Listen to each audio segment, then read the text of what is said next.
What's up, everybody? Matt Gajewski here with the Awesemo team, bringing you more fantasy football content. And today we are going to be discussing Joe Mixon and his fantasy football outlook for the 2021 NFL season. Make sure to hit that thumbs up button before we get started. Subscribe to the channel. That way you know when this and all other content goes live. But let's dive into Mixon, talk about what to expect this year and what we've seen from him in the recent past.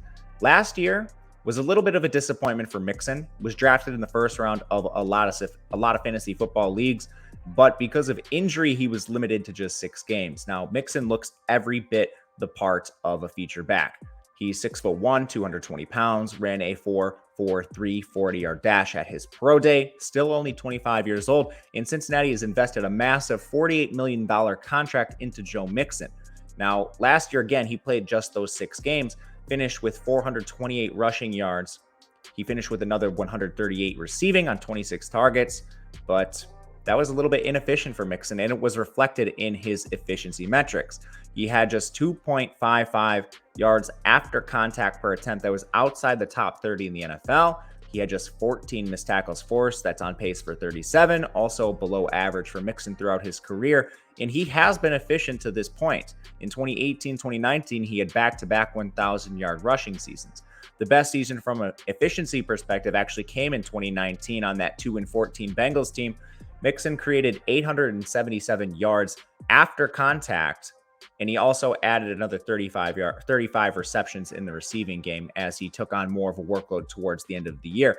But offensive line woes plagued him. They plagued him a little bit to begin last year. And the question moving forward is, can Mixon take that opportunity with an efficient Bengals offense and turn it into a top 5 season? Now, as far as what we saw with Mixon opportunity-wise, he was on the field for about 65% of the snaps, but he handled 24.2 opportunities per game. That's targets plus carries.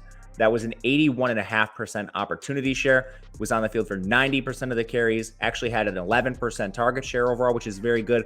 Giovanni Bernard was not a factor when Mixon was playing in those first 6 games of the year. And this year, they let Giovanni Bernard walk in free agency. That means they have just Samaje Perine and 6th-round rookie Chris Evans to back him up. Now, Mixon also very productive in the red zone. He handled 77% of the red zone carries. That was 17 overall attempts and on pace for 45 throughout the year. That would have ranked 7th in the NFL last year. But more importantly, can Mixon overcome these offensive line and inefficient offensive issues?